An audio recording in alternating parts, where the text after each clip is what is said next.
Hello everyone, this is Jotto, and welcome back to the Hunter section of the Goblins and Gnomes set review.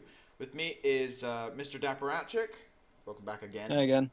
Alright, so first things first, Gazrilla, the legendary for the Hunters. It is a 7 mana 6/9 beast with whenever this minion takes damage, double its attack. Before we talk about whether this card is good or not, this is the most hilarious card in the set.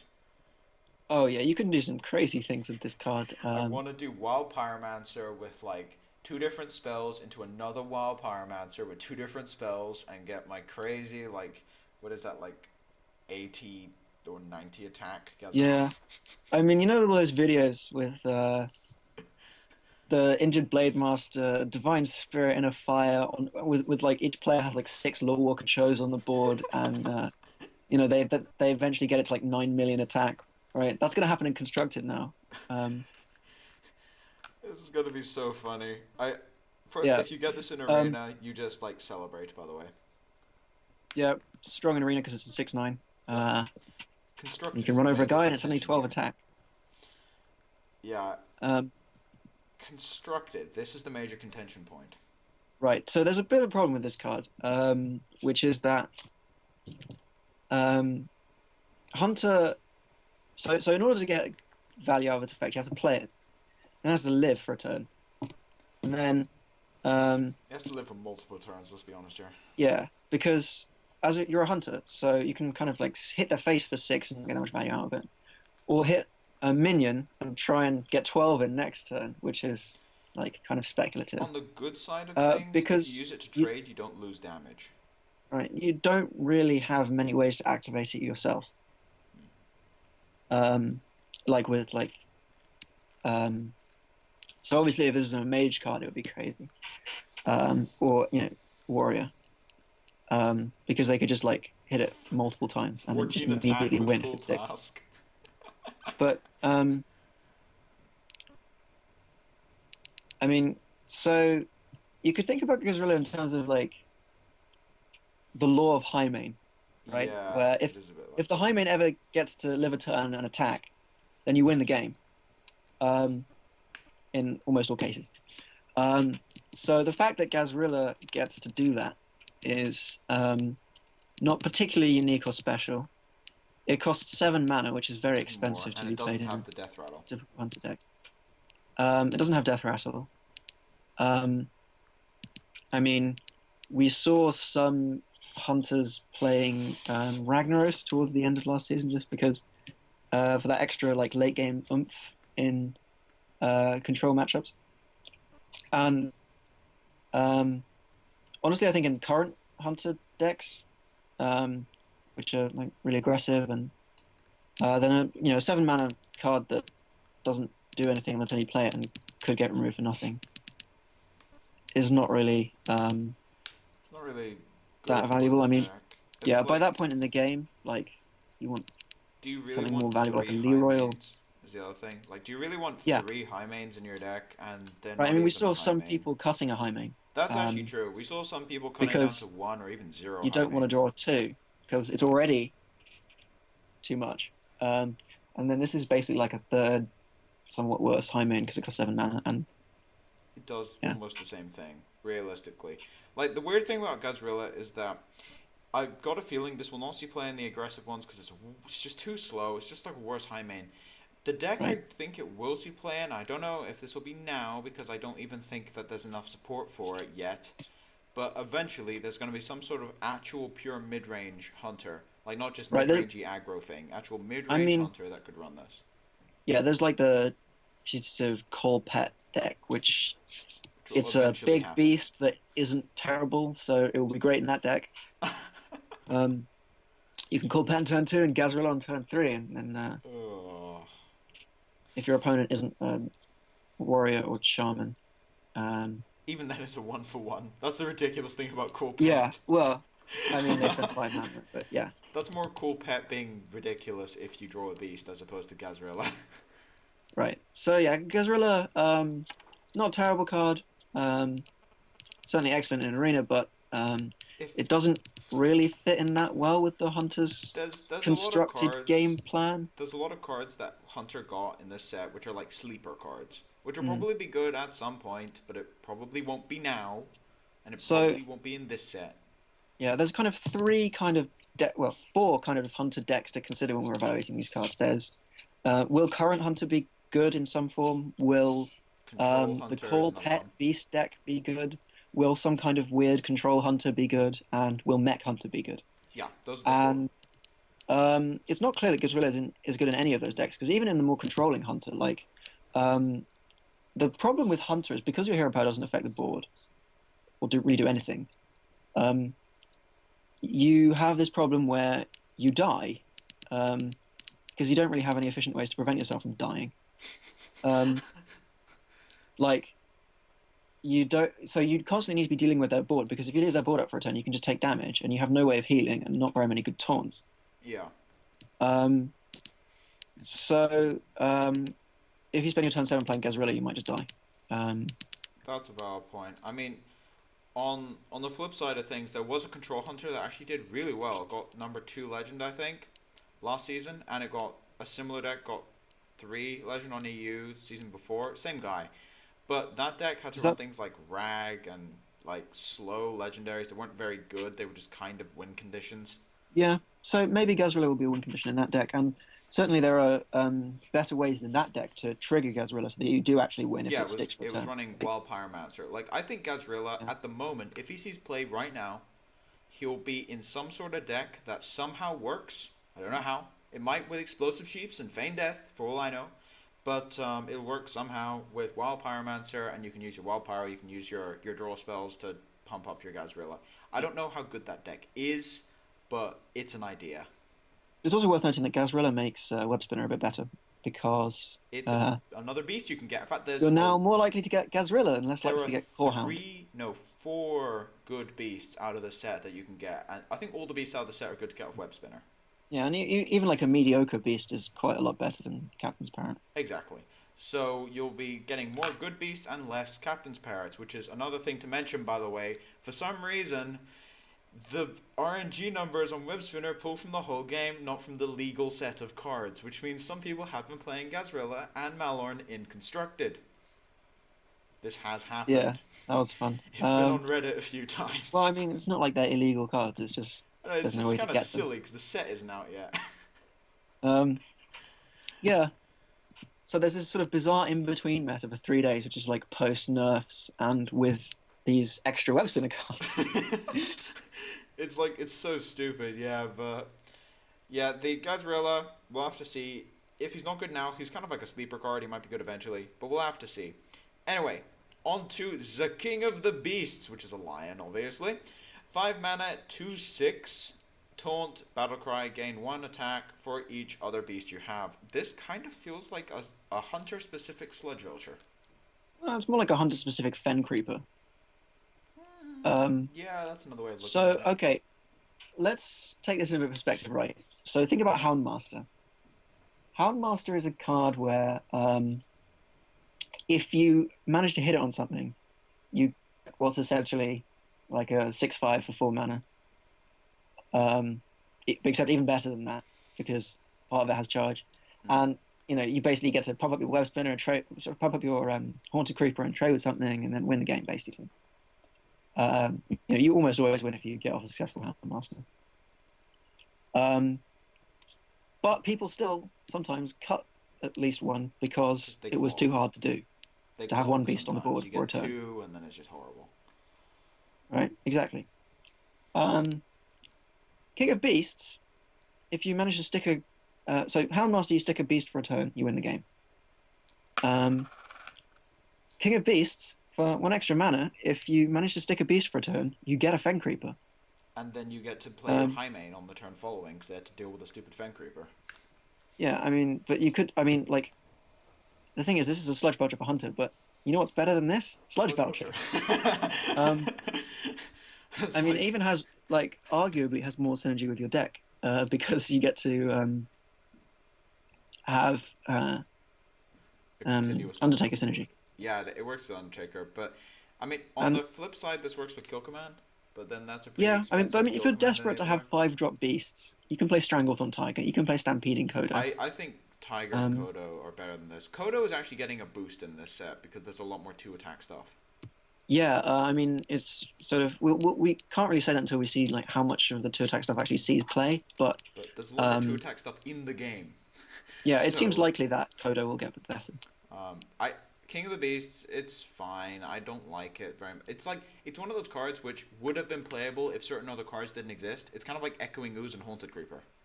It's also worth noting that I got this off a web spinner the other day. Oh really?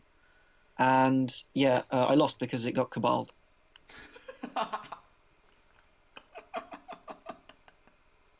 That's hilarious. Yeah. Oh, that's so brutal. And Cabal is already good against Hunter. Yeah. That's so brutal. and Priest is probably going to be the best deck. So Yep, we'll have to see. that's a big but risk from playing King of Beasts. I think it's a risk, yeah. Anyway, You will never want to play this card in your deck. I'm sorry. Anyway. Oh, I mean, yeah. Even if you desperately need 5-mana Beast for Call Pet, there are better ones. yeah, at the moment, definitely. Anyway, on to Cobra Shot. 5 mana. Alright, sorry, I need to say this with a straight face. 5 mana common. Deal 3 damage to a minion and the enemy hero. No. Just no. This is the worst kill command ever made. Oh my god. It's yeah. like they flipped the mana cost and the damage. Did you notice that? I mean, okay, okay, you can kill command a minion without a beast and hero power, and it's almost as good as this. In fact, it's close to identical. And then if you have kill command with a beast and hero power, it's way better. I mean, this card is just bad. Yeah. Like the funny thing is, you put this next to explosive shot, and you're just like, what? And like, explosive shot isn't even good.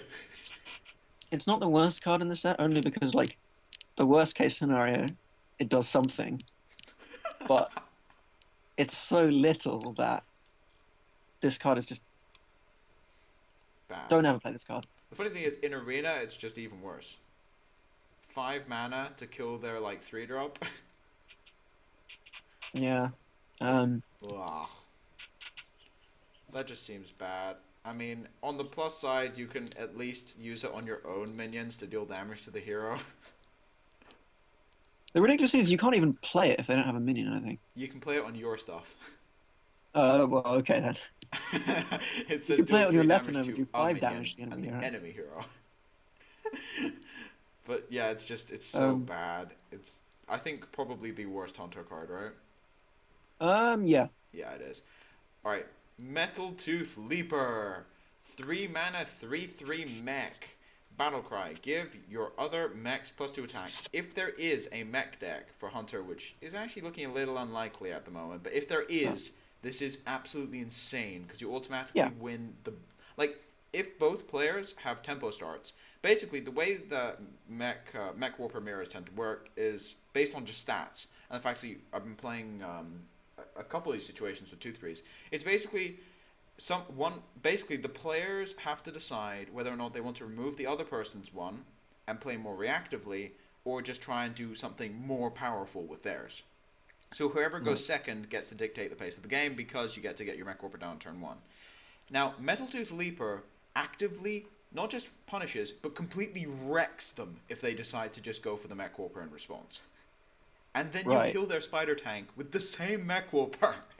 Yeah, it's like a Savager on a 3/3 body. That stays around. That's permanent. It's like the world's best Dark Iron Dwarf. It's like an old Dark Iron Dwarf, basically. Right. Yeah. Which is pretty good, right? This card is very good. The question is... However, right, the problem is, if you play a mech deck, and especially a mech deck that wants to get lots of value out of this card, you need to go pretty all in on it. And that means potentially sacrificing... all of your beasts. Either Undertaker, or Secrets, or both. And given that those are by far the best things about Hunter, for that to be worth doing, Metal Tooth Leaper would have to be quite a bit better than it is. It'd have to be like a 3 mana 3/4 and break the game in half. Well, Battlecry break the game in half. No, I mean just a 3 mana 3/4 with that effect. Yeah, I mean, like stupid good. It just doesn't like. Perhaps we're wrong about this. Perhaps I'll, I think, you to know, be have to eat honest, my words later. But there just isn't enough. There's only one mech in Hunter. If there was a right, second mech in Hunter, like a 2-drop mech that was playable, I think Mech Tooth Leaper and a mech Hunter deck could be feasible. right. It That's might the other still be thing to bear in feasible. mind. Hunter is the only class that doesn't have a two-drop mech. That is true. They got Steam Weedle Sniper instead. But, It's the only class that has any one mech. yep. Is it? Yeah, it is. Yeah. But then Druid didn't get one that synergizes with mechs. They just got 2 mechs, which is a bit weird. But anyway, so Hunter, I've got a feeling that if there's a mech Hunter deck, it's going to be some sort of weird hybrid between Undertaker and Mech Whooper, and it's just going to drop the beast synergies in favor of the mechs, and will not drop the Undertaker in favor of the mechs because there's simply not enough mech synergies to make it work on its Right. own. So, I mean, I play a lot of Hunter. I have my Golden Hunter, so I'll try out the different variations of Hunter. It's a cheap deck to build. All the pieces are rares and commons. So I'll build the deck. I'll try it out in the next week or so, and then I guess next time I do like a weekly, and I'll do a weekly at some point, which is just going over the ideas which we've been throwing around, and I'll bring someone on for that as well. We can just sort of Mm, talk about the ideas we've been throwing around, and yeah. I'll go over that as well. I'll make some notes for it. Because I mean, of course, all of our ideas will turn out to have been like completely worthless once we, hit constructed and suddenly realize that, Like some random deck. Cobalt Guardian is the best card in the game. And Oh my god, don't even joke about that. Anyway, Mech Tooth Leaper. In Arena, it's very good because you might get a random buff on a mech, and a 3-mana 3/3 is not the end of the world. It's pretty good. So, in Constructed is the major contention point, and we'll have to see. But yeah, anyway, on to Glaive Zuka, one of the best names for a card in the game. 2-mana 2/2 weapon with Battlecry, give a random friendly minion +1 attack. In Arena, this has been very good. yeah. I mean, so it's like a kind of slightly worse Fiery War Axe. In Well, I mean, quite a Constructed, lot worse Fiery War in Axe. Constructed, I don't like this because Um, it means that like you can't play it on curve with Eagle Horn Bow, and it doesn't kill yeah. 3/3s. Um, like sometimes you'll be able to get some really good trades with this card, but and you can like do some cool things like coin out a haunted creeper and then play it. And It's maybe you'll have like one Glaive Zuka in there, and like maybe worst I case can see scenario, running it's like one. 2 mana, deal 5 damage to their face, which is not that Problem awful. is, In especially Hunter. if you're running a deck that could use Glaive Zuko, which is something running like probably, as I said, some sort of Death Rattle mech thing, running less beasts, because then you can run a lower curve, so Glaive Zuko's better. Even then, I think if you're running less beasts, you're gonna want your Eagle Horn Bows even more, even without the traps, just because it has 3 attack. Yeah, I don't know. Like the difference between a 2 mana weapon, between a 2 attack weapon and a 3 attack weapon is huge. Surprisingly huge, yeah. Which is why Stormforged Axe is not played, Fire and War Fiery War Axe Axe is is. ridiculous, yeah. Like, Um, and the battle cry of this weapon is like nice, but not that amazing. But and it does conflict with the Eagle Horn Bow quite badly, especially since you often have the Eagle Horn Bow up for a long time. as many turns as you can. But it might be like maybe a one-off. We'll see. It's Uh, kind of weird because it's not really a 2-drop. It's more of kind of a 4-drop that costs 2 mana, so you can combo it with something else. Because you can't really play Yeah. it on curve. Well, I mean, if you play it on curve and hit a Knife Juggler with it, it's pretty good. But Well, yeah, that's good, but like, I mean, yeah, you can't mean, really kill Knife Juggler as Hunter. That's true. it's very like meta dependent on whether it will be good. And weapons are really good in Hunter because they do lack that ability to Remove things. remove things and gain tempo. But It does kill. Actually, Glaive Zuka. This is a valid thing. Glaive Zuka kills Undertaker if you're going second. And if you're going first, you also kill it, but you take 6 damage. yeah. So at least it's a way of killing Undertaker. And it depends on the metagame whether or not. If the metagame is Mech Warper focused, this is not very good. If it's Undertaker focused, it's actually a lot better. Yeah. Well, I mean, yeah, so we'll see. It might be good. Because then even if you're going first, you can play your 2/1 on turn 1 and then buff it with Glaive Zuka to kill an Undertaker. Yeah, So and then you hit the Mad Scientist with the Glaive Zuka. yeah, that actually works. Anyway, so Glaive Zuka will have to see its metagame dependent. Feign Death. Now, I will say Hunter, I think, is the only class with playable epics. Um, okay, so Feign Death, lots of trigger all the people death have rattles. said some very kind of Interesting things about this card. crazy, hyperbolic things about this card. This card is not that great. There's Um, all right. Before you go anywhere, first of all, I'll say I don't. Having thought about this more, I don't like Feign Death and aggro decks at all because it's a tempo loss. The only deck I could see it in is, and I as you said with Gazrilla, I don't know how good this deck is at all, and yeah, it needs testing. But in some sort of deck that is Hunter Control, because Hunter Control needs a massive AoE, and the only way of really pulling that off, what we have right now, is Explosive Sheep and Feign Death. That's 4 AoE. That's like the only right. way of doing it, and you might also have Sylvanas in your deck, so that's a bit of extra. An Explosive Sheep and Feign Death is a good enough combo that this card might be good in that deck. It's not an And aggro card though. It's yeah, too I much of a mean, tempo basically, loss. it's like a better reincarnate, which is, By far. um, yeah. But okay, so and in the best case scenario where you manage to spam the board with like a haunted creeper and a loot hoarder and a Mad web scientist. spinner, um, then playing Feign Death is great. But that doesn't happen often enough To make this good. um, for it to be worth. Sometimes you will draw this card and you won't have any death rattles, or you have only one death rattle and it won't be that worth it. Compared to having a 2 mana minion that can actually do stuff Yeah. all the time. Uh, which is of course the reason why we play minions instead of spells in the first place. It's worth noting this is good with tracking, because if you get it as part of your tracking, you can either take it if it's good right now, or just discard it and don't care. Right, tracking does encourage you to run more situational cards, which is good because you can assemble that explosive sheep combo. You can assemble it Um, more easily with tracking, and that will be in the deck anyway because of Wild Pyro. yeah, I mean you could play this with Nerubian Egg. You can There's a couple things you can pull off, but the point is, it's not an aggro card. It's too much of a kind of situationally weird tempo card thing. Whereas in yeah control, you can pull off more long-term game plans. yeah.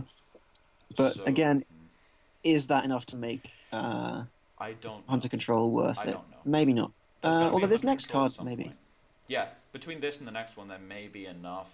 But there's going to be a hunter control deck at some point. We don't know what it's going to look like. We don't know whether it's going to be tier 1 or anything like that. But between this and the other hunter epic, there may be one in Goblins and Gnomes. Steam Weedle Sniper.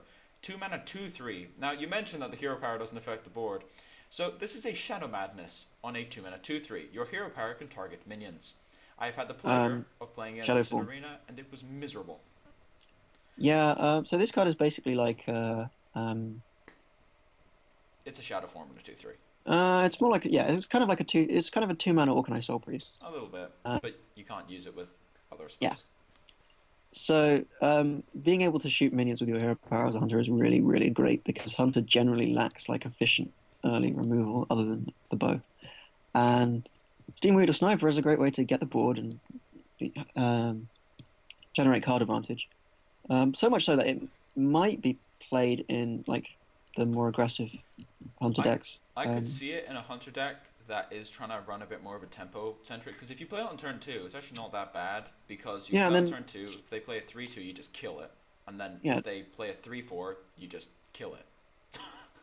yeah. I mean, so turn one you play a web spinner, and then turn two you play this, and then the next turn you can kind of hero power the thing, and then play another one drop and trade your web spinner in. And it's not awful, and it gets better as the game goes on. It's also a 4 mana SI7 that's comboed, Yeah, essentially. which is pretty good. And then if it sticks around, you can do more degenerate things with it. Yep. But yeah, I mean, it's kind of like a bit of a slow card, which kind of hurts you, and it doesn't have death rattle, so it's taking up the slot of something which could have death rattle. Yeah. Um, What about a deck that, like, we talked about this over the last couple of cards. Like, if you're dropping a Beast Engine, then you won't have kill commands in your deck because they only basically just 3 mana deal 3. yeah, and that's one of And the reasons why cutting the Beast Engine is slightly crazy. but Like, it's only kill command. Like, couldn't you substitute that maybe with Sniper and some other stuff and like Glaive Zuka? I mean, the reach from Kill Command is so valuable. Yeah, the reach is important. And I That's mean, like you're always going to have enough beasts because you're always going to be playing at least Web Spinner and Animal Companion. That's And Web true. Spinner is 2 beasts. And Haunted Creeper. And Water Creeper, yeah. So, Um, so it's still like, and High Main. yeah, it's actually a fair point. Like the Beast engine doesn't really exist at this point. It's just like good cards. Yeah. So like I don't even. I mean, Steam Wheel Sniper, if it makes into aggro, I'm not sure. However, it will see play at some point in the future Yeah, because it's the it's too good a card not perfect. to. It's the perfect mid-range slash control-y card. Like it's just very good in those kinds of decks, and in Arena it's very good. Now, on to Call Pet, which is 2 mana rare. Draw a card. If it is a beast, it costs 4 less. Now, this I will happily say, at the moment, I have no idea how good it is, but at some point, this thing will be overpowered, and it will be Right, well, nerfed. yeah. Well, I mean, the more compatible beasts they release, the better this card gets. Eventually, this will And be Hunter Fate. so the input, sorry, so again, with Cool Pet, how good is it when you get beasts, and how good is it when you don't get a beast? So there are kind of 3 different scenarios. There's a scenario in which you get an expensive beast, and you get basically innovate plus draw a card. So you get to innovate a high main for free. And you can play a turn 3 high main Worst case and win the game. scenario is in realistic worst case scenario is Web Spinner because that's the only one drop beast you play. Well, no, the worst case scenario is you don't draw a But beast. out of the beasts you get, Yeah, like and then there's kind of like the moderate scenario where you get like a haunted creeper or a which is web fine. spinner and you get set back like a little bit Not in by tempo, or it's you actually play. not by much. Um, It's exactly the same. yeah, right. So you get a haunted creeper and it's exactly the same, or you get like a web spinner and um, it's not so great. You lose a mana, which is pretty bad, especially early on when you kind of want to be playing this to accelerate out those expensive drops that you have in your deck. But then it's basically just flare Um, cycling, old and flare cycling. yeah, um, and sometimes you draw some of the spells that you have in your deck, or a Bad, weapon. yeah. Like, you know, sometimes you draw Animal Companion, and you lose 2 mana. And as a hunter, where because your hero power only really works when you're ahead, if you fall behind, That's pretty bad. you're going to lose Something quite I quickly. will say is that if there's a mid-rangey deck, which is what Cool Pet would be involved in, I've run Hunter Control before when it has been good, like a long time ago. And one of the weaknesses in that deck was that usually on turn 2 you just hero powered if they didn't have anything on the board, because it was Right. always a reactive turn 2 from you. So Cool Pet could be set up that. I do think that eventually, like the critical mass we're talking about here is probably about 17, 18 good beasts in your deck that Cool Pet And works then you with. have the problem that you don't have enough spells. Well, no, I mean like Uh, if you could cut your spell count down, like it would be a hard hitting like earlier curve deck, but you could cut your spell count down to like Animal Companion, Kill Command, Eagle Horn Bows, Cool Pet, and then like tracking, yeah. and you just run the beasts. Like you just run the beasts, and then you need a good set of beasts. Like this will happen eventually, and when I say eventually, I mean I mean, literally a year from now. so this isn't like a bad It's better idea, than right? So you Flare. play Hunter a bit more like a Druid deck, where you Yeah, have Innovate and you have a couple removal spells. some removal, and you play big minions on curve, and then instead of comboing them, you just kill command them. Exactly. That's Um, that's the major difference here. and Hunter's actually quite good at playing that strategy because the Hunter hero power is quite good in kind of situations where you're kind of just playing big minions and trying to push.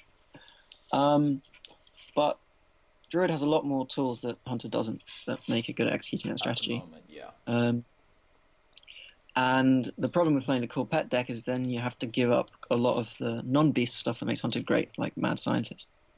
Yeah, I think Uh, at that point you wouldn't be running Mad Scientist because you can't afford the spell count either. yeah. So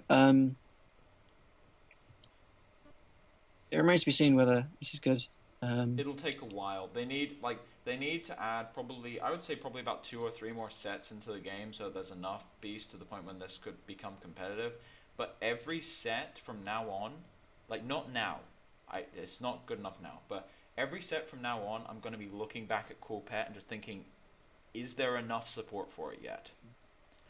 I really don't like this card actually because It's badly designed, I will say that. it is you have a very significant probability of winning/losing the game It's very just badly from designed. It's like Wade reference. once that deck becomes a thing, there's literally gonna be times where it's just like, well, he played Cool Pet on turn 2, and I lost the coin flip.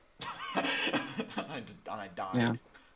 Like, it's just gonna be miserable.